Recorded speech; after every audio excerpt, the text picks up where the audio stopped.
आप सभी को नमस्कार। साप्ताहिक करंट अफेयर्स के प्रोग्राम में एक बार फिर से आप सबका स्वागत है।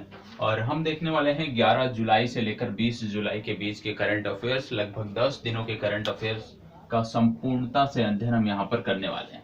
ठीक है, व्हाइट बोर्ड पर है तो थोड़ी सी असुविधा यदि होगी तो मैनेज कर लीजिएगा, क्योंकि सारी चीजें वर्बली मैं बोल रहा हूँ।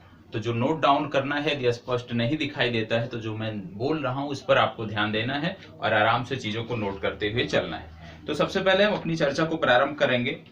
असम राज्य से संबंधित एक करंट अफेयर्स आया है, वहां से हम अपनी चर्चा को प्रारंभ करेंगे। मुद्दा क्या था कि असम राज्य सरकार ने अभी हाल ही में घोषणा किया था कि असम के अंतर्गत जो भी पुलिस बल में कार्य कर रहे हैं, कांस्टेबल के पद पर या उप निरीक्षक के बल पर, जिनको आप बोलते हैं एसआई, तो कांस्टेबल और एसआई के पद पर जो भी लोग कार्यरत हैं असम राज्य सरकार के अंतर्गत, असम की बाउंड्री के अंतर्गत, उनको क्या दिया जाएगा? 1 महीने का अवकाश दिया जाएगा। वर्ष भर में 1 महीने का अवकाश दिया जाएगा। और ये 1 महीने का जो अवकाश है ये इसलिए दिया जाएगा जिससे कि जो पुलिस बल में कार्य करने वाले लोग हैं वो अपने परिवारजनों के साथ कुछ समय बिता सके। तो 1 महीने के अवकाश की बात की है किसने? असम राज्य ने। तो ये आपको याद रखना है कि किस राज्य सरकार द्वारा अपने अंतर्गत, अपने क्षेत्राधिकार के अंतर्गत कार्य करने वाले पुलिस बलों को या उप निरीक्षक पद पर कार्य करने वाले लोगों को वर्ष भर में 1 महीने के अवकाश की घोषणा की है। ये आपको याद रखना है कि ये किसने किया है? असम राज्य सरकार ने किया है। अब असम ने किया है तो आप जानते हैं कि असम इन दिनों चर्चा में है। क्यों?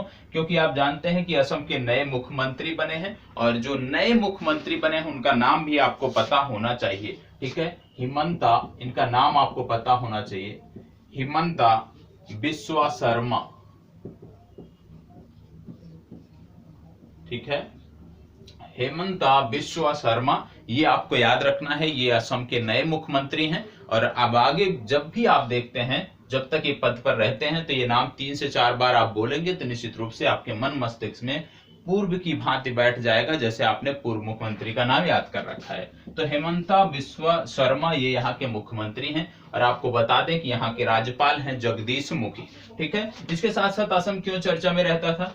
असम अपने तेल, पहली बात तेल के कुओं, जो आपके यहाँ पे तेल शोधन कारखाने हैं, उनके कारण चर्चा में रहता था। दूसरा, असम क्यों चर्चा में अक्सर रहता है? यहाँ पे बहुत सारी वन्य जीव अभ्यारण्य है, बहुत सारे नेशनल पार्क हैं जो लगातार समसामयिक संदर्भों में भी चर्चा में बने हुए हैं। जैसे यदि हम नेशनल पार्क की बात करें, क्योंकि नेशनल पार्क से संबंधित प्रश्न प्रत्येक परीक्षा में, कोई भी परीक्षा हो, 1 से 2 प्रश्न आपके नेशनल पार्क से संबंधित देखने को मिल जाते हैं। तो जब हम करंट अफेयर्स पढ़ते हैं तो उसी दौरान यदि हम उस चीज को लेकर चलते हैं, उस चीज पर लेकर आगे बढ़ते हैं, तो हमें बाद में इन चीजों को रिवाइज करने की जरूरत नहीं होती। हमारा करंट अफेयर्स के इस सेशन में ये सारी चीजें कंप्लीट हो जाती हैं।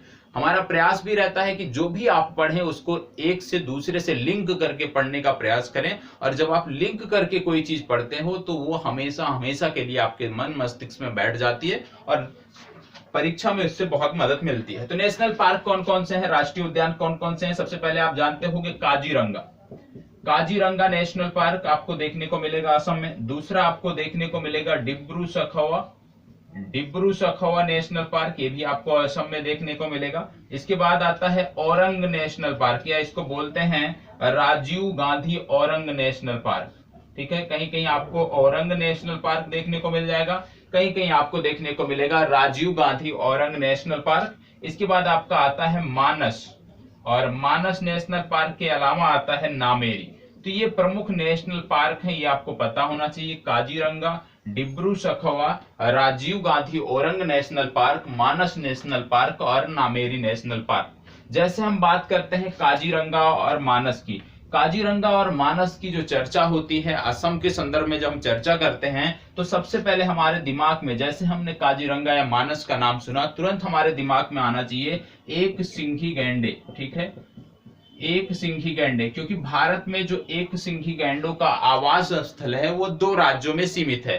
पहला राज्य आपका है असम, दूसरा राज्य है पश्चिम बंगाल। यदि हम बात करें कि पश्चिम बंगाल के किस राष्ट्रीय उद्यान में आपको एक सिंघी गैंडे देखने को मिलते हैं, तो इसका नाम है जलदापाड़ा। ठीक है, जो लोग मेरे से रेगुलर जुड़े हुए हैं उनको नाम याद हो गया होगा। जलदापाड़ा राष्ट्रीय उद्यान है पश्चिम बंगाल का, जहां पर एक सिंघी गैंडे आपको देखने को मिलते हैं। जब हम असम की बात करते हैं तो काजीरंगा और मानस, मतलब पूरे भारत में 3 राष्ट्रीय उद्यान आपका है, जलदापाड़ा, काजीरंगा और मानस, जहां पर एक सिंघी गैंडे आपको देखने को मिलते हैं। ठीक है, और आगे बढ़ते हैं। और इसमें कुछ वाइल्ड लाइफ सेंचुरी है जो आपको पता होना चाहिए, वन्य जीव अभ्यारण्य है जो आपको पता होना चाहिए, लगातार समसामयिक संदर्भों में चर्चा में रहते हैं। जैसे एक है दीपोर बील वाइल्ड लाइफ सेंचुरी, ये आपको बहुत ही महत्वपूर्ण है। कई बार पूछा गया है कि दीपोर बील वाइल्ड लाइफ सेंचुरी किस राज्य में है, तो आपको पता होना चाहिए। इसके साथ साथ देहिंग पटकई, ये इसको नेशनल पार्क बनाने के लिए असम राज्य सरकार ने केंद्र सरकार को भेजा है, और केंद्र सरकार की अनुमति मिलने के बाद देहिंग पटकई वाइल्ड लाइफ जो सेंचुरी है इसको नेशनल पार्क में कन्वर्ट कर दिया जाएगा। तो अभी याद रखिएगा, देहिंग पटकई नाम याद रखिएगा, ठीक है।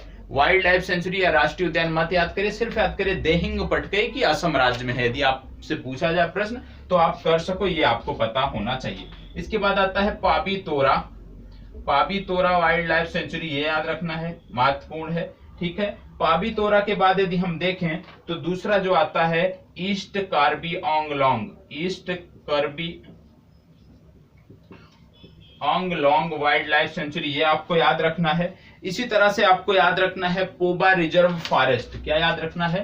पोबा रिजर्व फॉरेस्ट। क्यों याद रखना है पोबा रिजर्व फॉरेस्ट? इसलिए याद रखना है क्योंकि ये असम के अंतर्गत एक रिजर्व फॉरेस्ट था, वन आरक्षित क्षेत्र था, जिसको वाइल्ड लाइफ सेंचुरी में कन्वर्ट कर दिया गया है। तो पोबा वाइल्ड लाइफ सेंचुरी आपको पता होना चाहिए। तो इस तरह से यदि याद करते हैं आप किसी राज्य के बारे में जब पढ़ते हैं तो उससे संबंधित जो अन्य पक्ष हैं उसको भी यदि आप देख लेते हैं, और खुद से भी यदि समाचार पत्र में आप पढ़ते हैं, कहीं भी कोई नाम सुनते हैं, तो आप जब तक आपके लाइफ में प्रतियोगी शब्द जुड़ा हुआ है आपके नाम के आगे, तब तक आपको कोई भी यदि आप शब्द देखते हैं तो उससे जुड़ा हुआ क्या आप लिंक कर सकते हैं बैठे बैठे, उसको अवश्य करने का प्रयास किया करें। जरूरी नहीं आप स्टडी टेबल पे हो, कहीं भी हैं, यदि आप कोई इस तरह का नाम देखते हैं तो उससे संबंधित कुछ फैक्ट याद करने का प्रयास किया करें, किस तरह से हम इसको जोड़कर अपने लिए उपयोगी बना सकते हैं। ठीक है, चलिए तो आगे बात कर लेते हैं। अब यहीं पे कुछ त्योहार भी हैं, असम के कुछ प्रमुख त्योहार भी हैं जो परीक्षाओं में पूछे जाते रहे हैं,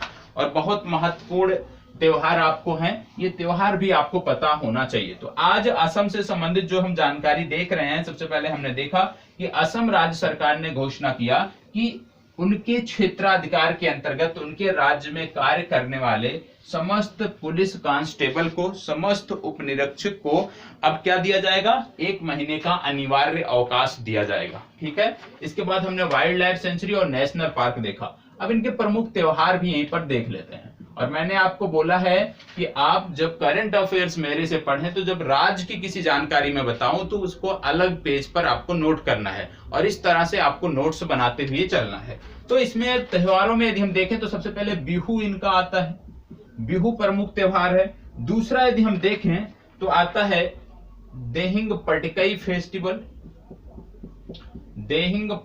फेस्टिवल, ये आपको पता होना चाहिए। बिहू बहुत ही महत्वपूर्ण है, सबसे महत्वपूर्ण बिहू है। इसके बाद आता है इसमें जून बील मेला, ये भी महत्वपूर्ण है। तो सबसे महत्वपूर्ण जो परीक्षा में पूछा जाता है असम से संबंधित त्योहारों में, बिहू पूछा जाता है। तो बिहू त्योहार आपको अवश्य याद रखना है कि जो बिहू त्योहार है ये आपका संबंधित है कहां से? असम राज्य से संबंधित है। ठीक है, चलिए आगे बात कर लेते हैं। अगला दूसरा टॉपिक आपका क्या है, आज का क्या है, उस पर हम चर्चा करने वाले हैं। तो आज का जो दूसरा टॉपिक है कि आप अभी जानते होंगे, दूसरे टॉपिक से बढ़ने से पहले कुछ जानकारी आपको और बता देता हूं। जैसे हमने बात किया पुलिस बल की, ठीक है, पुलिस बलों की हमने बात किया असम राज्य से संबंधित, तो आपको बता दें जो हमारे केंद्रीय पुलिस बल हैं, जिसको आप सीपीएफ बोलते हैं, सेंट्रल पुलिस फोर्स, उसके अंतर्गत एक आपका पुलिस बल आता है जिसको आप बोलते हो सीआरपीएफ। सीआरपीएफ का नाम सबने सुना होगा, ठीक है, केंद्रीय पुलिस बल के अंतर्गत आता है।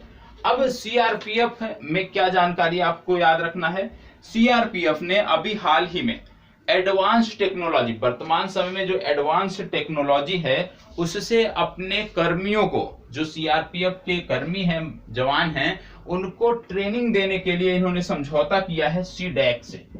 ठीक है, तो यदि आपसे पूछा जाए कि सीआरपीएफ ने अपने सैन्य बलों को, अपने कर्मचारियों को प्रशिक्षित करने के लिए किससे समझौता किया है, तो वो कंपनी है सीडैक। और सीडैक का फुल फॉर्म भी आप नोट कर लीजिएगा, इसका फुल फॉर्म है centre for development of advance computing. Centre for development of advance computing, ये सीडैक का फुल फॉर्म है, ये आपको पता होना चाहिए। इसके साथ साथ जब हम सीआरपीएफ मतलब केंद्रीय पुलिस बल की बात कर रहे हैं तो सीआईएसएफ भी हमें याद रखना है। ठीक है, सीआईएसएफ के बारे में क्या याद रखना है कि इन्होंने कुछ दिन पूर्व एक ऐप बनाया था जिसका नाम था pension corner app. Pension corner app इन्होंने बनाया था, इसके बारे में भी जानकारी होनी चाहिए। किसने बनाया है? सीआईएसएफ ने बनाया है पेंशन कॉर्नर ऐप, इसके बारे में भी जानकारी होनी चाहिए।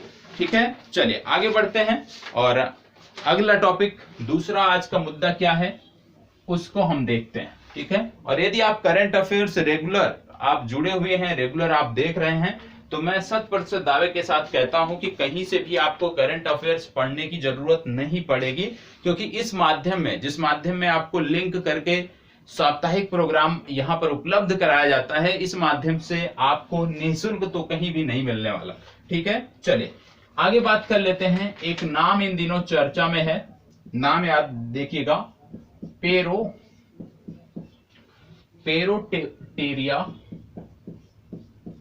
पेरोटेरिया राजेश गोपाली, ये नाम आपको याद रखना है।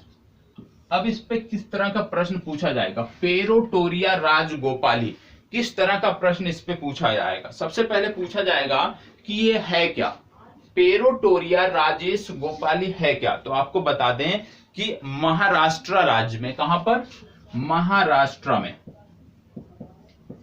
महाराष्ट्र में अभी हाल ही में घोंघे की एक नई प्रजाति खोजी गई है। ठीक है, घोंघा जिसको आप स्नेल बोलते हो इंग्लिश में।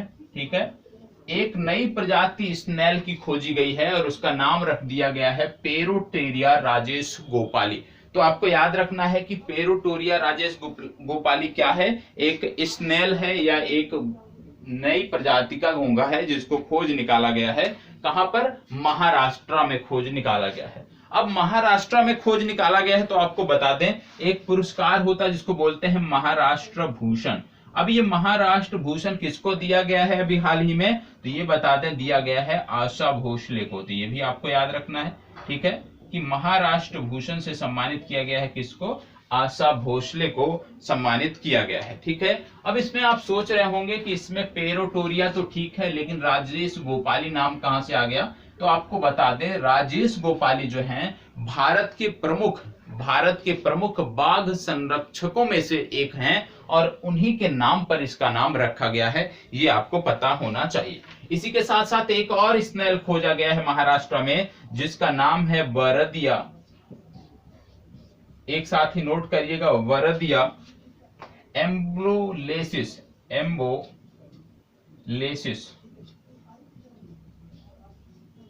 ठीक है, वरदिया एम्बोलेसिस ये नया नाम है। दूसरा जैसे पेरोटोरिया था राजेश गोपाली, उसी तरह से है वरदिया एम्बोलेसिस, ये भी स्नेल का एक प्रकार है, घोंघे का एक प्रकार है। ये भी आपको याद आना चाहिए। कहां पे खोजा गया है? सिंधुदुर्ग जिले में खोजा गया है। एक अंबोली नामक गांव है, अंबोली नामक एक गांव है महाराष्ट्र में सिंधुदुर्ग जिले में, जहां से इसको खोजा गया है। तो ये स्नेल की दोनों प्रजातियों के नाम आपको पता होना चाहिए।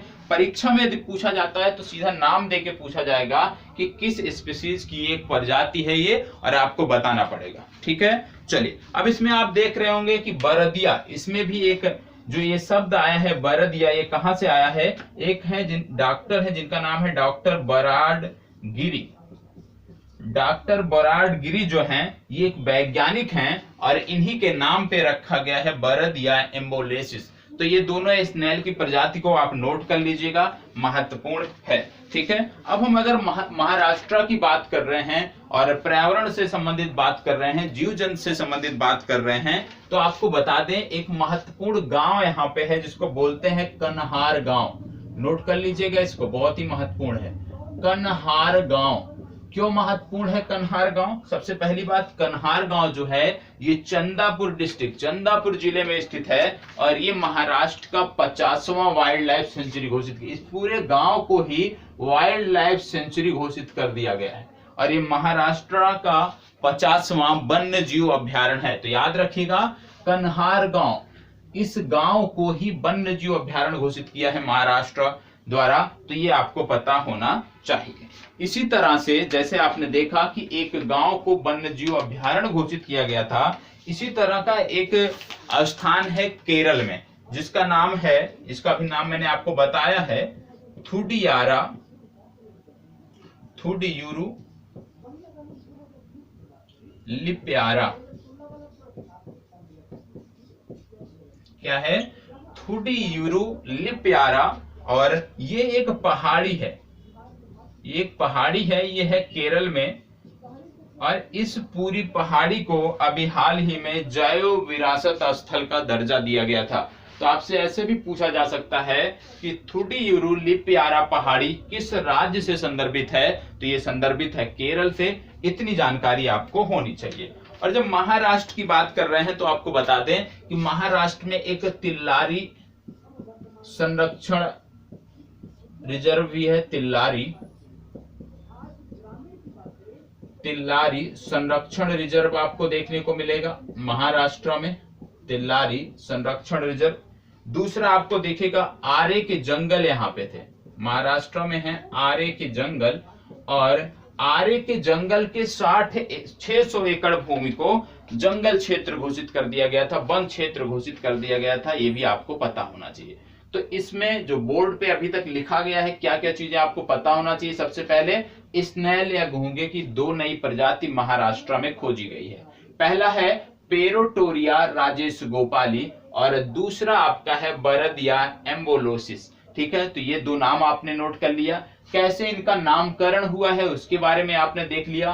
फिर आपने देखा कि महाराष्ट्र में है कन्हार गांव, इस पूरे गांव को वाइल्ड लाइफ सेंचुरी घोषित कर दिया गया है और महाराष्ट्र का ये 50वां वाइल्ड लाइफ सेंचुरी है, ये भी आपको पता होना चाहिए। इसके साथ आपने देखा तिल्लारी संरक्षण रिजर्व महाराष्ट्र में है और आपने देखा थुडियूरू लिप्यारा पहाड़ी ये केरल में है और इस पूरे पहाड़ी को जैव संरक्षण रिजर्व घोषित किया गया है, जैव रिजर्व घोषित किया गया है, ये आपको पता होना चाहिए। ठीक है, तो इसको जैव विरासत स्थल का दर्जा दिया गया है। तो इतनी जानकारी आपके इस पॉइंट से होनी चाहिए। अब इसी में जैसे हम बात कर रहे हैं वन्य जीव अभ्यारण्य की, हम बात कर रहे हैं पर्यावरण से संबंधित, तो आपको बता दें अभी हाल ही में हाथियों पर, एशियाई हाथी हो गए और अफ्रीकी हाथी हो गए, इनकी सामाजिक संरचना पर एक शोध चल रहा था और इनकी सामाजिक संरचना पर जो शोध चल रहा था, एक स्थान है नागरहोले, दूसरा है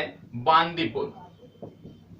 ये 2 राष्ट्रीय उद्यान है, पहला है नागरहोले, दूसरा है बांदीपुर। ये जो दोनों राष्ट्रीय उद्यान है कर्नाटक में हैं और कर्नाटक में इन दोनों राष्ट्रीय उद्यानों में जो एशियाई हाथी हैं वो अफ्रीकी हाथियों से उनकी जो सामाजिक संरचना है किस प्रकार से भिन्न है, एक शोध चल रहा था। तो यदि आपसे परीक्षा में पूछ लिया जाए कि भारत के किस राष्ट्रीय उद्यान में एशियाई और अफ्रीकी हाथियों पे शोध चल रहा था, तो आपको बताना है नागरहोल और बांदीपुर। आपसे ऐसे भी नाम देके सिर्फ पूछा जा सकता है कि नागरहोल राष्ट्रीय उद्यान कहाँ है या बांदीपुर राष्ट्रीय उद्यान कहाँ है, तो भी आपको इसका जवाब देना है। इतनी जानकारी, बेसिक सी जानकारी है। और आपको बता दें कि अभी अभी जब आप ये करंट अफेयर्स देख रहे हो तो इसी दौरान एक घटना घटित हुई है और जो कर्नाटक के मुख्यमंत्री हैं बीएस येदियुरप्पा, इन्होंने रिजाइन कर दिया है। वर्तमान समय में अभी अभी जब रिकॉर्ड कर रहा हूं मैं, तो बीएस येदियुरप्पा ने रिजाइन कर दिया है, जो कर्नाटक के मुख्यमंत्री थे भारतीय जनता पार्टी से। और वर्तमान समय में जो राज्यपाल है, अभी नए राज्यपाल बनाए गए हैं, इनका नाम है थावल चंद गहलोत। थावल चंद गहलोत ये कर्नाटक के नए राज्यपाल हैं, ये भी आपको पता होना चाहिए। अब कई सारे राज्यपाल भारत में चेंज हुए हैं, उनको भी एक बार मैं बता देता हूं, आप यहीं पर ही नोट कर लीजिएगा। नए राज्यपाल कौन कौन से बने हैं, सबसे पहले आप नोट करिएगा मिजोरम। मिजोरम के राज्यपाल चेंज हुए हैं। मिजोरम के नए राज्यपाल बने हैं हरिबाबू कंभमपति। हरिबाबू कंभमपति, कंभम, ठीक है, हरिबाबू कंभमपति ये बने हैं मिजोरम के राज्यपाल, ये आपको पता होना चाहिए। और इसके साथ साथ यदि हम बताएं तो इसके साथ साथ आपको देखा है मंगूभाई छगनभाई पटेल, दूसरा नाम आता है मंगूभाई छगनभाई पटेल। ये कहां के राज्यपाल बने हैं, मंगूभाई छगनभाई पटेल, तो ये मध्य प्रदेश के नए राज्यपाल बने हैं, ये आपको पता होना चाहिए, ठीक है, कि मंगूभाई छगनभाई पटेल ये मध्य प्रदेश के नए राज्यपाल बने हैं, ठीक है। इसके बाद आता है राजेंद्रन विश्वनाथ अर्लेकर, और राजेंद्रन विश्वनाथ अर्लेकर ये हिमाचल प्रदेश के नए राज्यपाल बने हैं। नोट कर रहे हैं तो नोट कर लीजिए। अगला नाम है पीएस श्रीधर पिल्लई। पीएस श्रीधर पिल्लई ये गोवा के नए राज्यपाल बने हैं। और त्रिपुरा के नए राज्यपाल बने हैं सत्यदेव नारायण आर्य। सत्यदेव नारायण आर्य त्रिपुरा के नए राज्यपाल बने हैं। रमेश बैस, रमेश बैस झारखंड के नए राज्यपाल बने हैं। और बंडारू दत्तादेव ये हरियाणा के नए राज्यपाल बने हैं। तो राज्यपालों के नाम भी आप नोट कर लीजिएगा, ठीक है। चल, जितनी जानकारी थी मैंने बता दिया। और हम लास्ट में देख रहे थे नागरहोल और बांदीपुर की, एक कर्नाटक से संबंधित है। और यहाँ पे एशियाई हाथियों की और अफ्रीकी हाथियों की सामाजिक संरचना पर शोध हुआ है। कर्नाटक की यदि हम बात करें तो कुछ योजनाएं कर्नाटक की पता होना चाहिए। जैसे कर्नाटक राज्य सरकार ने अभी हाल ही में बोला था कि 1.55 लाख बच्चों को ये टेबलेट बांटेंगे। इन्होंने बोला था कि हम 2500 स्मार्ट क्लासरूम बनाएंगे। इन्होंने बताया था कि डिजिटल लर्निंग को बढ़ावा देने के लिए राज्य लर्निंग मैनेजमेंट सिस्टम भी इन्होंने बनाया है। क्या बनाया है, राज्य लर्निंग मैनेजमेंट सिस्टम किसने बनाया है, ये बनाया है कर्नाटक ने, ये आपको पता होना चाहिए। इसके अतिरिक्त भारतीय रेलवे का पहला फ्रेश वाटर एक्वेरियम, भारतीय रेलवे का पहला फ्रेश वाटर एक्वेरियम टनल जो है बनाया गया है, वो बेंगलुरु रेलवे स्टेशन पर बनाया गया है। यदि आप बेंगलुरु जाते हैं तो आप जाकर इस टनल के अंदर जाकर मछलियों को और अन्य प्रजातियों को जो जल में रहती हैं देख सकते हैं, ठीक है। तो यहाँ पे कुछ टिकट लगता है, आप उस टिकट को पे करके जाएंगे तो निश्चित रूप से आप चीजों को देख सकते हैं, ठीक है। चलिए आगे बढ़ते हैं।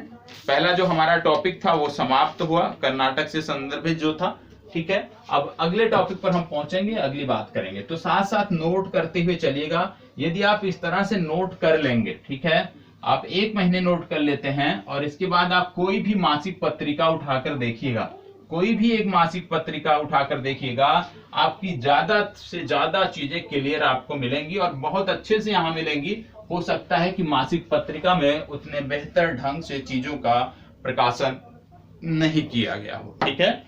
चलिए अब एक नाम आता है, नाम है डोनाल्ड रम्सफेल्ड। नाम है डोनाल्ड रम्सफेल्ड।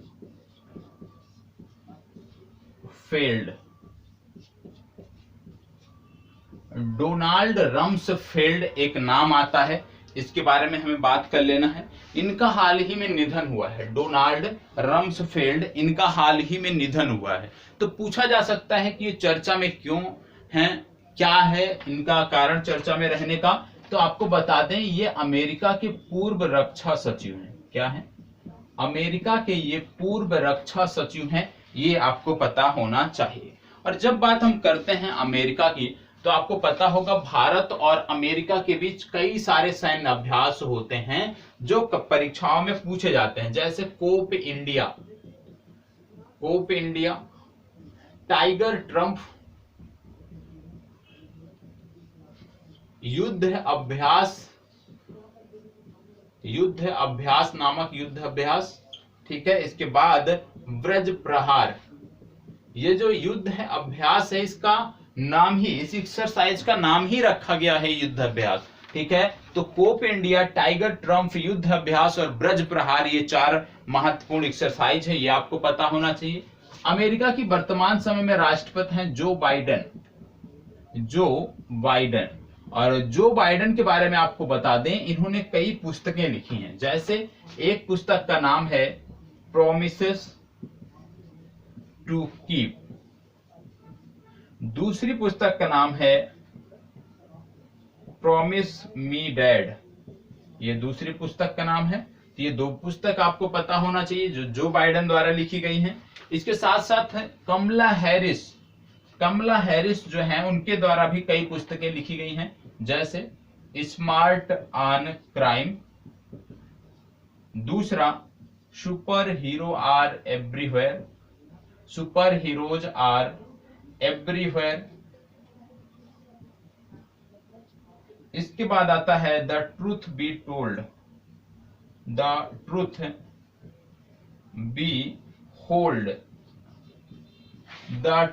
होल्ड, ये पुस्तक लिखी गई है तीनों किसके द्वारा?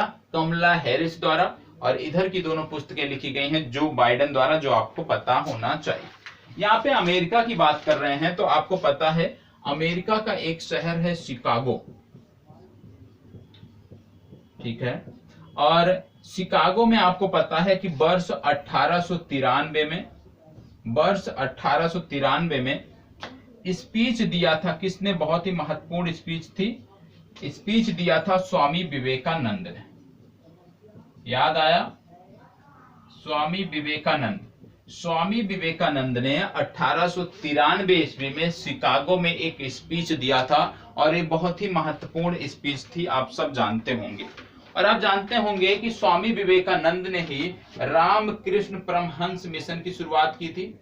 रामकृष्ण परमहंस मिशन की भी शुरुआत इन्होंने की थी। इनके जो गुरु का नाम था, रामकृष्ण मिशन की शुरुआत इन्होंने किया था। और रामकृष्ण मिशन की जो शुरुआत इन्होंने किया था, क्यों किया था? क्योंकि इनके गुरु का नाम था रामकृष्ण परमहंस, ये आपको पता होना चाहिए। इसके साथ साथ आप जानते होंगे 4 जुलाई, क्योंकि अभी जुलाई बीती है, 4 जुलाई 1902 को इनकी डेथ हुई थी। तो आपसे पूछा जा सकता है, इस तथ्य की चर्चा हमने इसलिए किया क्योंकि हम जुलाई माह के करंट अफेयर्स पढ़ रहे हैं, और जब जुलाई माह के करंट अफेयर्स पढ़ रहे हैं, इसी में आता है 4 जुलाई, और 4 जुलाई 1902 को स्वामी विवेकानंद की मृत्यु हुई थी। तो ये आपको पता होना चाहिए कि इनकी मृत्यु कहाँ पे हुई थी? इनकी मृत्यु हुई थी बेलूर मठ में।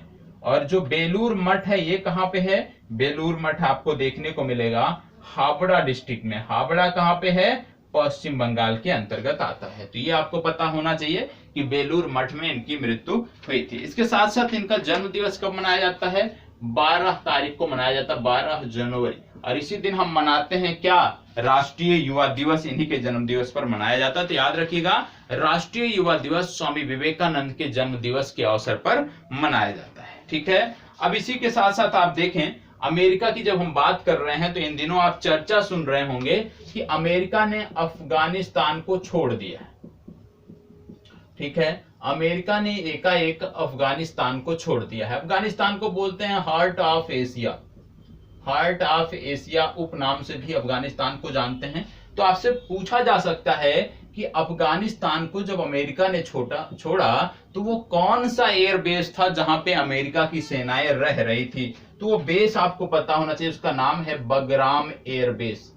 क्या नाम है? Bagram air base. और इसी एयर बेस पे अमेरिकी सेनाएं रह रही थी, जिन्होंने इसको खाली कर दिया है।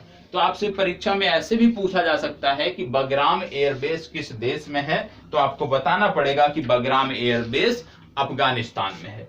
अब यहाँ पे बात हो रही है इसके बाद कि जो है भारतीय सेनाएं, क्या भारतीय सेना अफगानिस्तान में जाएगी? इसके लिए चर्चाएं चल रही हैं, लोग अपनी अपनी तरह से व्यू दे रहे हैं कि भारतीय सेनाओं को जाना चाहिए कि नहीं जाना चाहिए। ठीक है, वो तो बात का विषय होता है, जाएंगी तो हम पढ़ेंगे कि हाँ भारतीय सेनाएं गई हैं। लेकिन आज के संदर्भ में क्या देखना है कि भारतीय सेना जो है, भारतीय सेना के जो प्रमुख हैं उनका नाम है मनोज मुकुंद नरवाने। और मनोज मुकुंद नरवाने जो थल सेनाध्यक्ष हैं हमारे, अभी हाल ही में 2 देशों की यात्रा पर हैं। पहला देश है इटली दूसरा देश है ब्रिटेन। 2 देशों की यात्रा पर ये गए थे। अब इसमें से जो देश है इटली, वो इस समय इनकी यात्रा से महत्वपूर्ण हो जाता है। क्यों? क्योंकि इटली का एक शहर है कसिनो।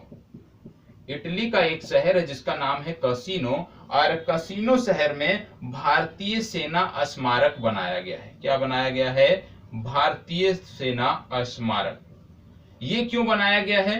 इटली ने जो द्वितीय विश्व युद्ध में 5000 भारतीय सैनिक शहीद हुए थे, उनकी याद में इन्होंने भारतीय सेना स्मारक बनाया है। कहां पे बनाया है? कसिनो शहर में बनाया है। ये आपको पता होना चाहिए। इसी तरह की कुछ चीजें आपको बांग्लादेश के संदर्भ में याद आनी चाहिए। क्या याद आना चाहिए? कि बांग्लादेश ने भी बोला था कि 1971 के युद्ध में जो भी भारतीय सैनिक शहीद हुए हैं, उनके लिए बांग्लादेश स्मारक बनवाएगा। तो जब बात आती है भारतीय सेना के स्मारक से संबंधित, तो आपको अब 2 देश याद रखने हैं। पहला आपको याद रखना है बांग्लादेश, जिसने कहा है कि 1971 में शहीद हुए लोगों के लिए, शहीद हुए जवानों के लिए स्मारक बनाएगा।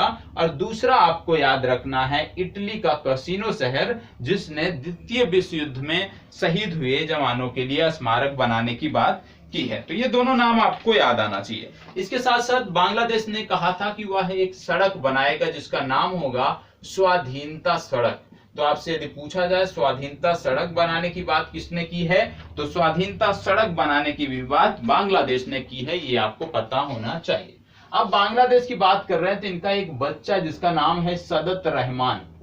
सदत रहमान, ये नाम आपको याद आना चाहिए। सदत रहमान, मैंने कई बार बताया है कि इसको मिला था अंतरराष्ट्रीय बाल शांति पुरस्कार। किस क्षेत्र में मिला था? साइबर बुलिंग को रोकने के लिए सदत रहमान को अंतरराष्ट्रीय बाल शांति पुरस्कार से सम्मानित किया गया है।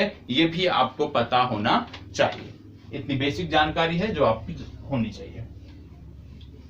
चलिए आगे बढ़ते हैं और अगले मुद्दे को देखते हैं कि अगला मुद्दा आपका क्या है। तो इस तरह से जैसे आपने देखा अमेरिका के बाद हम अफगानिस्तान के बारे में बेसिक जानकारी किए और किस प्रकार से हमने उससे लिंक करके भारतीय सेना से और भारतीय थल सेना अध्यक्ष से लेके आप इटली और बांग्लादेश तक पहुंचे। तो इस तरह से यदि लिंक करके आप पढ़ते हैं तो वो चीजें कहीं भूलती नहीं है। यदि आप रटने बैठ जाते हैं कि सेना के लिए स्मारक कौन सा देश बनाएगा, तो 4 दिन याद रहेगा, 5वें दिन आपका भूल जाएगा। तो प्लीज जिस तरीके से पढ़ा रहा हूं करंट अफेयर्स पढ़ाने का नया तरीका है, इसको फॉलो कीजिए, निश्चित रूप से सफल रहेंगे। अब हम बात कर रहे हैं डिफेंस से संबंधित, विशेषकर डीआरडीओ और इसरो से संबंधित कुछ जानकारियों को हम यहाँ पे देखने वाले हैं। सबसे पहले आप जानते हैं कि जम्मू कश्मीर एयर बेस पे अभी हाल ही में ड्रोन अटैक हुआ था, और जब ड्रोन अटैक हुआ था जिसके कारण काफी दिनों तक लगातार समसामयिक संदर्भों में इसकी चर्चा थी कि कैसे हम इसको बचाव करें। तो इसको बचाव के तरीका एक निकाला है, एक ड्रोन बनाया गया है जिसका नाम है इंद्रजाल। इंद्रजाल क्या है? ये पहला स्वदेशी ड्रोन डिफेंस सिस्टम है। क्या है इंद्रजाल? भारत का पहला स्वदेशी ड्रोन डिफेंस सिस्टम है इंद्रजाल। अब बात आती है कि पहले स्वदेशी ड्रोन डिफेंस सिस्टम को बनाया किसने है? तो इसको बनाया है ग्रीन और रोबोटिक्स।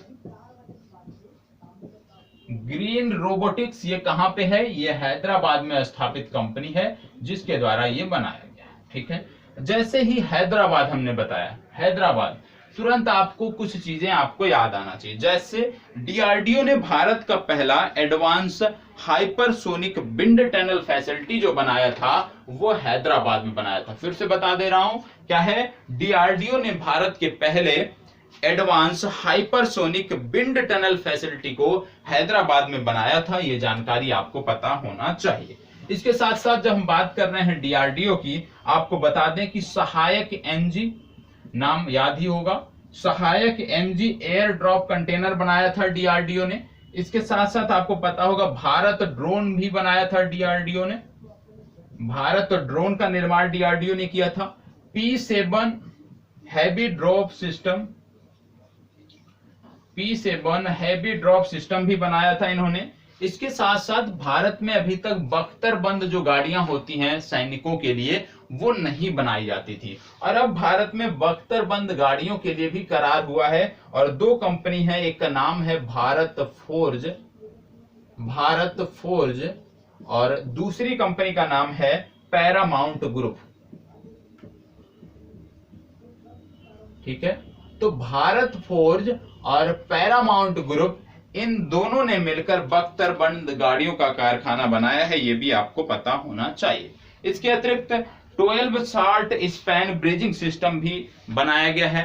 12 शार्ट, इसको भी नोट कर लीजिएगा, स्पैन ब्रिजिंग सिस्टम, ये किसने बनाया है? ये बनाया है डीआरडीओ और एलएनटी ने मिलकर। DRDO plus L and T, Hazira factory याद कर लीजिएगा। जब भी एलएनटी का नाम आए आपको तुरंत हजीरा फैक्ट्री याद आना चाहिए एलएनटी की। क्यों याद आना चाहिए? कमेंट बॉक्स में बताना है आपको कि हजीरा क्यों प्रसिद्ध है, गुजरात में जो हजीरा है वो क्यों प्रसिद्ध है एलएनटी के संदर्भ में। ये आज आपका होमवर्क है, आप कमेंट बॉक्स में इसके बारे में बताएंगे। चलिए, डीआरडीओ के बारे में हमने देख लिया, इसरो से संबंधित कुछ चीजें हम देख लेते हैं। जैसे अभी हाल ही में इसरो ने बताया है कि देश में जो सैटेलाइट टीवी, क्योंकि कोविड के चलते जो है स्कूल नहीं खुल पा रहे हैं, कॉलेज नहीं खुल पा रहे हैं, तो किस प्रकार से हम ग्रामीण क्षेत्रों में भी शैक्षणिक कार्यक्रमों को चला सकें, इसके लिए देश में सैटेलाइट टीवी कक्षाओं में तकनीकी सहायता के लिए इसरो ने देश में सैटेलाइट टीवी के प्रसार के लिए आप कह सकते हैं कि तकनीकी सहायता प्रदान करने के लिए एक कमेटी बनाई है, और इस कमेटी के अध्यक्ष हैं विनय सहस्त्रबुद्धे। विनय सहस्त्रबुद्धे, इनका नाम महत्वपूर्ण है, ये याद रख लीजिएगा। विनय सहस्त्रबुद्धे ये क्या है? इसरो ने जो देश में सैटेलाइट टीवी कक्षाओं के लिए तकनीकी सहायता उपलब्ध कराने के लिए जो कमेटी बनाई है उसके अध्यक्ष हैं विनय सहस्त्रबुद्धे, ये आपको याद आना चाहिए। इसरो का एक मिशन था GSAT-01। GSAT-01 ये कोविड के चलते पेंडिंग में पड़ गया, लेकिन जल्द ही इसकी कोई तिथि घोषित की जाएगी। तो आपको बता दें कि GSAT-01 के लिए जो रॉकेट भेजा जाएगा वो है GSLV F10। ठीक है, GSLV F10 रॉकेट की मदद से हम GSAT-1 मिशन को लॉन्च करेंगे। इसके साथ साथ हमने या इसरो ने, आप कह सकते हैं इसरो द्वारा 2 वेंटिलेटर भी बनाए गए थे, जिसमें एक का नाम था प्राण, दूसरे का नाम था वायु। तो प्राण और वायु नामक 2 वेंटिलेटर भी इसरो ने बनाए हैं, ये भी आपको याद रखना है। इसके अतिरिक्त आपको याद रखना है कि इसरो और नासा ने मिलकर निसार सैटेलाइट प्रोग्राम शुरू किया था। ये आपको पता होना चाहिए कि इसरो और नासा का मिशन है निसार सैटेलाइट मिशन। इसके साथ साथ इसरो और आईआईटी, इसरो जो है वो आईआईटी से मिलकर, जो हमारे तकनीकी संस्थान है उनसे मिलकर रिस्पॉन्ड प्रोग्राम कर रहा है। इसके साथ साथ इसरो हमारा जो है ये जाक्सा के साथ मिलकर, जाक्सा क्या है? जापान की स्पेस एजेंसी है, जाक्सा के साथ मिलकर लूपेक्स मिशन कर रहा है। इसके साथ साथ इसरो ने अभी हाल ही में साउंडिंग रॉकेट भी इसरो ने छोड़ा था, ये भी आपको पता होना चाहिए। और ये भी आपको याद रखना है कि इसरो स्पेस एप्लीकेशन सेंटर कहां पे बन रहा है? अहमदाबाद में। ठीक है, इसरो स्पेस एप्लीकेशन सेंटर बन रहा है अहमदाबाद में, ये भी जानकारी आपको होनी चाहिए। और जब बात कर रहे हैं हम अंतरिक्ष की बात कर रहे हैं, इसरो की बात कर रहे हैं, नासा की बात कर रहे हैं, जाक्सा की बात कर रहे हैं, तो आप जानते हैं कि कल्पना चावला, नाम तो सुना होगा, कल्पना चावला अंतरिक्ष में जाने वाली भारतीय मूल की पहली महिला थी। ठीक है, लेकिन वापसी में इनकी मृत्यु हो गई थी, मिशन फेल्ड हो गया था। तो दूसरी महिला जो अब अंतरिक्ष में भेजी जाएंगी, दूसरी महिला का मतलब भारतवंशी दूसरी महिला कल्पना चावला के बाद इनका नाम आपको याद रखना है, इनका नाम है शीर्षा बादला। ये कल्पना चावला के बाद दूसरी महिला होंगी जिनको अंतरिक्ष में भेजा जाएगा, दूसरी भारतीय मूल की महिला होंगी जिनको अंतरिक्ष में भेजा जाएगा, ये भी आपको याद रखना है। ठीक है, चलिए आगे बात कर लेते हैं कुछ अन्य फैक्ट की।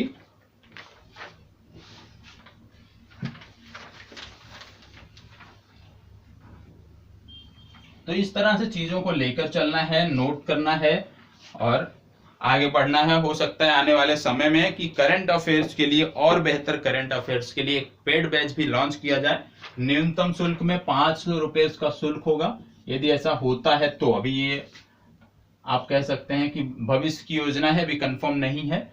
तो 500 रुपए का जो बैच होगा ये 6 महीने के लिए वैलिड होगा और इसमें आपको पीडीएफ मिलेगा।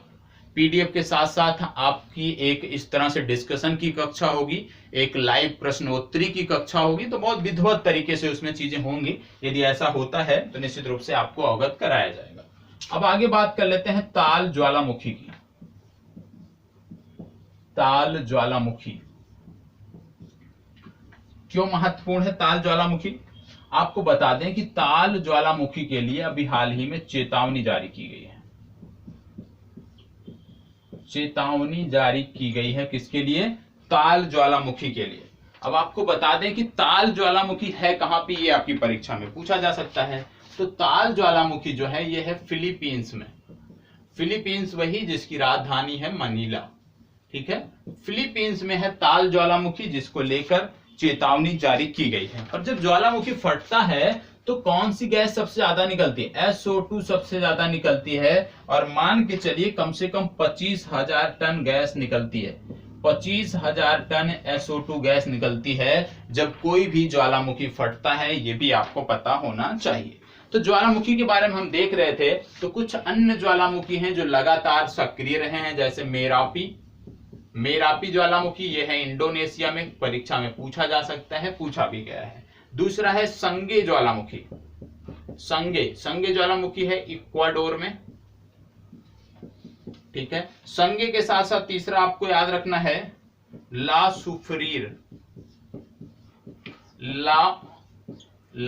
सुफरीर ज्वालामुखी, और ये है कैरेबियाई द्वीप में। कैरेबियाई जो द्वीप है वहां पे है। एक नाम आपने देश का सुना होगा, Saint Vincent and Grenade. Saint Vincent and Grenade जो देश है वहां पे आपको देखने को मिलेगा ला सुफरीर ज्वालामुखी। इसके साथ साथ आपको याद रखना है नीरा कांगो। और नीरा कांगो जो ज्वालामुखी है ये DRC में है, डेमोक्रेटिक रिपब्लिक ऑफ कांगो, मतलब अफ्रीका में है। तो ये 4 से 5 ज्वालामुखी आपको याद रखना है। हम बात कर रहे थे कि ताल ज्वालामुखी फिलीपींस में है, तो आपको फिलीपींस की एक महिला का भी नाम याद रखना है, जिनका नाम है मारिया रेसा। क्या नाम है? मारिया रेसा। मारिया रेसा क्यों याद रखना है? इसलिए याद रखना है क्योंकि इनको यूनाइटेड नेशन का एक प्रतिष्ठित पुरस्कार है जिसको बोलते हैं गिलर्मो कानो विश्व प्रेस स्वतंत्रता पुरस्कार, ठीक है। गिलर्मो कानो विश्व प्रेस स्वतंत्रता पुरस्कार, और इससे सम्मानित किया गया है फिलीपींस की महिला मारिया रेसा को। और ये जो पुरस्कार दिया जाता है ये दिया जाता है निडर होकर पत्रकारिता के लिए। तो इस क्षेत्र में ये पुरस्कार दिया गया है, ये आपको पता होना चाहिए। तो ज्वालामुखी के बारे में हमने देख लिया कि कौन कौन से ज्वालामुखी हैं, एक पुरस्कार भी हमने देख लिया।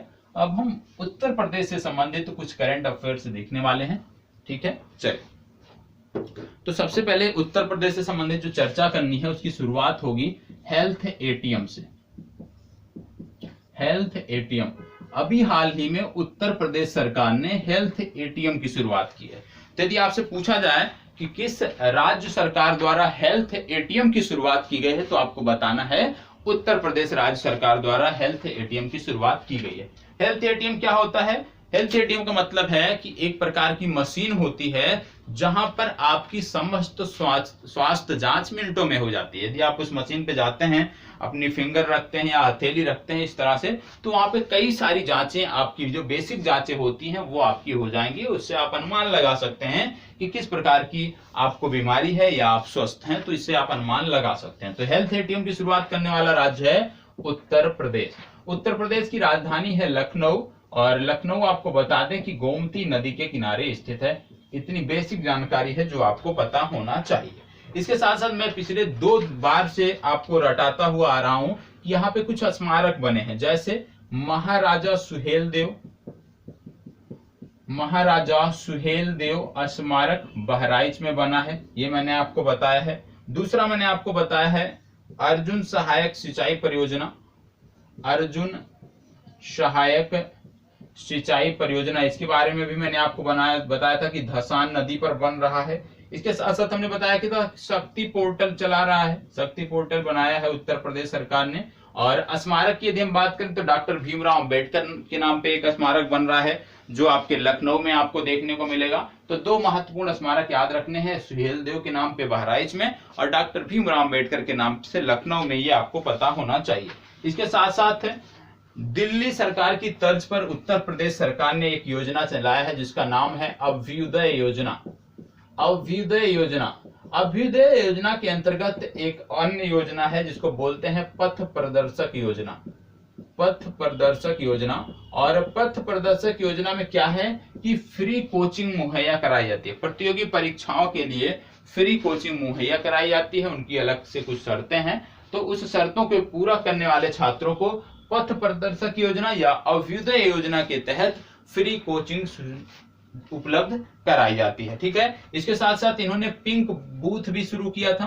पिंक बूथ का उद्देश्य क्या है कि वैक्सीन जो लगवाई जा रही है तो पिंक बूथ यदि कहीं पर होगा तो सिर्फ महिलाएं जाकर उसमें वैक्सीन लगवा सकती हैं। तो ये भी शुरू करने वाला राज्य आपका है उत्तर प्रदेश। इसके साथ साथ जम्मू कश्मीर के बारे में एक बेसिक जानकारी बता दें कि जम्मू कश्मीर में क्या होता था कि शीतकाल में और ग्रीष्म काल में राजधानी का परिवर्तन होता था, और जो राजधानी का परिवर्तन होता था उसमें समय की भी बर्बादी होती थी और संसाधनों का भी एक प्रकार से हम देखें तो दुरुपयोग होता था। तो ये जो दरबार मूव परंपरा थी इसको अब समाप्त कर दिया गया है, दरबार मूव परंपरा को समाप्त कर दिया गया है, ये आपको पता होना चाहिए। और ये परंपरा 1872 से शुरू हुई थी। तो 1872 से चली आ रही दरबार मूव परंपरा को अब समाप्त कर दिया गया है। तो परीक्षा में पूछा जाए कि किस राज्य या केंद्र शासित प्रदेश के दरबार मूव परंपरा को समाप्त किया गया है, तो आपको बताना है जम्मू और कश्मीर के। और जम्मू कश्मीर के बारे में आपको दो ऐप भी याद रखने हैं, एक है हमारी सड़क, हमारी सड़क, और दूसरी है तामीर तरक्की, तामीर तरक्की। ये दो ऐप भी आपको याद रखने हैं। ठीक है, चलिए आगे बढ़ते हैं।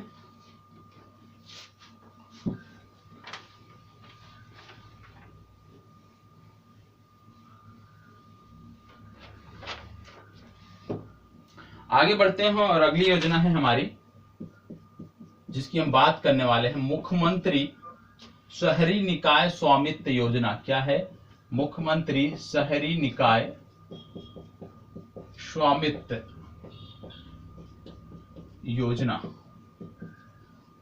मुख्यमंत्री शहरी निकाय स्वामित्व योजना, इसके बारे में हमें बात करना है। सबसे पहले बता दें कि मुख्यमंत्री शहरी निकाय स्वामित्व योजना ये हरियाणा द्वारा,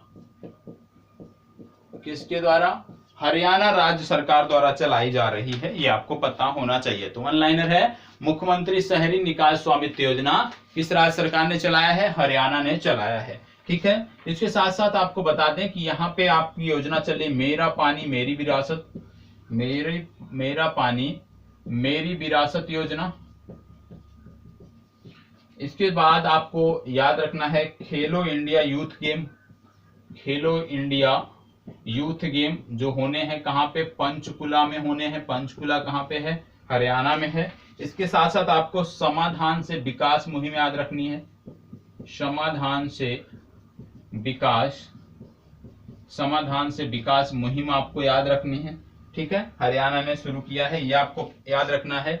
और आपको बता दें कि जो पंचकुला में खेलो इंडिया गेम होंगे यहाँ पे कुछ नए खेल भी जोड़े जा रहे हैं और ये खेल आपको पता होना चाहिए। पहला खेल है कलारी पयट्टू, कलारी पयट्टू ये केरल का खेल है, ये आपको पता होना चाहिए। दूसरा खेल है थांगता, THANG, थांगता, और ये खेल जो है ये मणिपुर का खेल है, इसको भी जोड़ा गया है।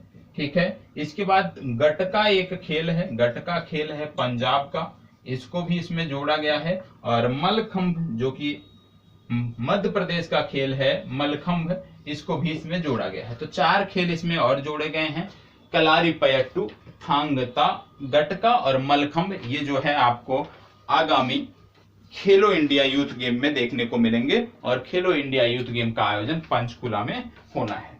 ठीक है, चलिए आगे बात कर लेते हैं कुछ स्पोर्ट्स से संबंधित घटनाक्रम के बारे में, क्योंकि स्पोर्ट्स से संबंधित प्रश्न तो बनेंगे निश्चित तौर पे, लेकिन अब जो उम्मीद है स्पोर्ट्स से संबंधित प्रश्नों के बनने की वो ओलंपिक से प्रश्न बनेंगे। आगामी जो भी एग्जाम होगा उसमें यदि 5 प्रश्न या 10 प्रश्न स्पोर्ट्स से आ रहे हैं तो उसमें से 6 से 7 प्रश्न आप मान के चलिए कि ओलंपिक से देखने को मिलेंगे।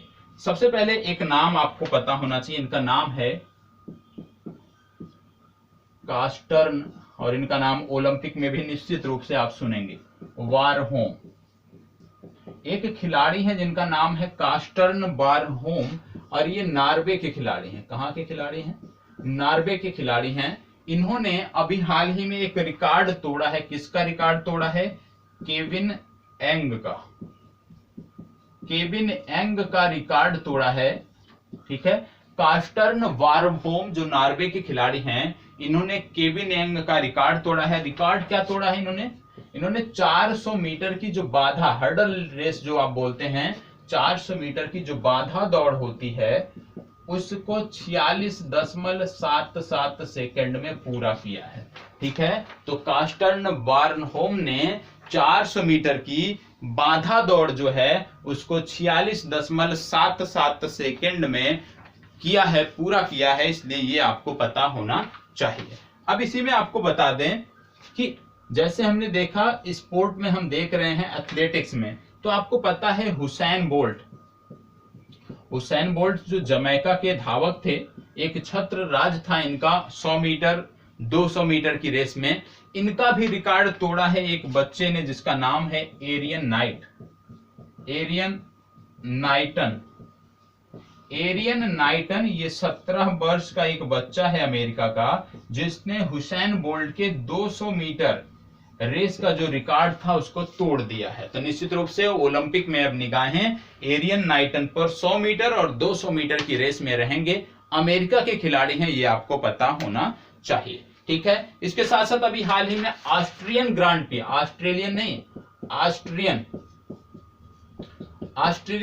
प्रिक्स हुआ, और ऑस्ट्रेलियन ग्रांड प्रिक्स को जो जीता है इनका नाम है मैक्स वर्स्टप्पन। इन्होंने जीत लिया है ऑस्ट्रियन ग्रांड प्री, और ये रेड बुल के ड्राइवर हैं। नीदरलैंड इनका देश है। ठीक है, नीदरलैंड के रहने वाले हैं, रेड बुल कंपनी की गाड़ी चलाते हैं। मैक्स वर्स्टप्पन इनका नाम आपको याद रखना है। ऑस्ट्रियन ग्रांड प्री को इन्होंने जीत लिया है। दूसरे स्थान पे थे वॉल्टेरी बोटास जो कि मर्सिडीज चलाते हैं, इनका भी नाम आपको पता होना चाहिए। ठीक है, चलिए अब उड़ीसा से संबंधित कुछ जानकारी है, और ये आज की अंतिम जानकारी है, इसको देखते हैं। और मैं उम्मीद करता हूं कि आप सब करंट अफेयर्स का नोट्स बनाते होंगे। यदि बनाते हैं तो प्लीज आज से मैं चाहता हूं कि आप उसको ग्रुप में शेयर भी करें। ठीक है, अब हम देखें चांदी तराकसी के लिए एक जीआई टैग मांगा गया है। चांदी तराकसी के लिए एक जीआई टैग की मांग हुई है, और ये जो जीआई टैग मांगा जा रहा है ये कटक के लिए मांगा जा रहा है। कटक महानदी के किनारे है, उड़ीसा में देखने को मिलता है, उड़ीसा का शहर है। ठीक है, तो कटक की जो चांदी तराकसी होती है, कटक की जो चांदी तराकसी होती है, इसके लिए उड़ीसा राज्य सरकार ने जीआई टैग की मांग की है। अब मिलता है कि नहीं मिलता है ये तो आगे की बात है, देखने वाली बात होगी, लेकिन मांग की गई है चांदी तराकसी कटक के लिए, ये आपको पता होना चाहिए। और आपको बता दें कि भारत में चांदी तराकसी 2 जगह पे ही होती है। दूसरा आपका आता है करीमनगर, और करीमनगर है तेलंगाना में।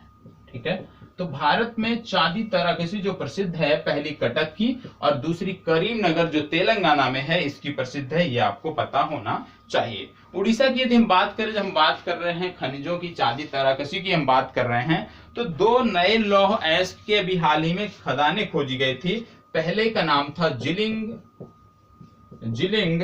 लैंगलोटा, दूसरा नाम आपका आता है गुआली और जिलिंग लैंगलोटा, ये 2 खाने हैं, लौह अयस्क ब्लॉक है उड़ीसा में, इसके बारे में आपको पता होना चाहिए।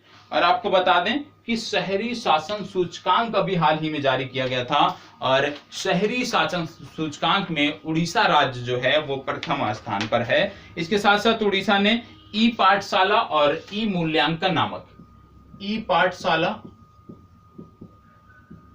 और ई मूल्यांकन नामक 2 ऐप भी जारी किए हैं, ये भी आपको पता होना चाहिए। ई पाठशाला, ई मूल्यांकन दोनों उड़ीसा राज्य सरकार की एक प्रकार से कह सकते हैं योजना है।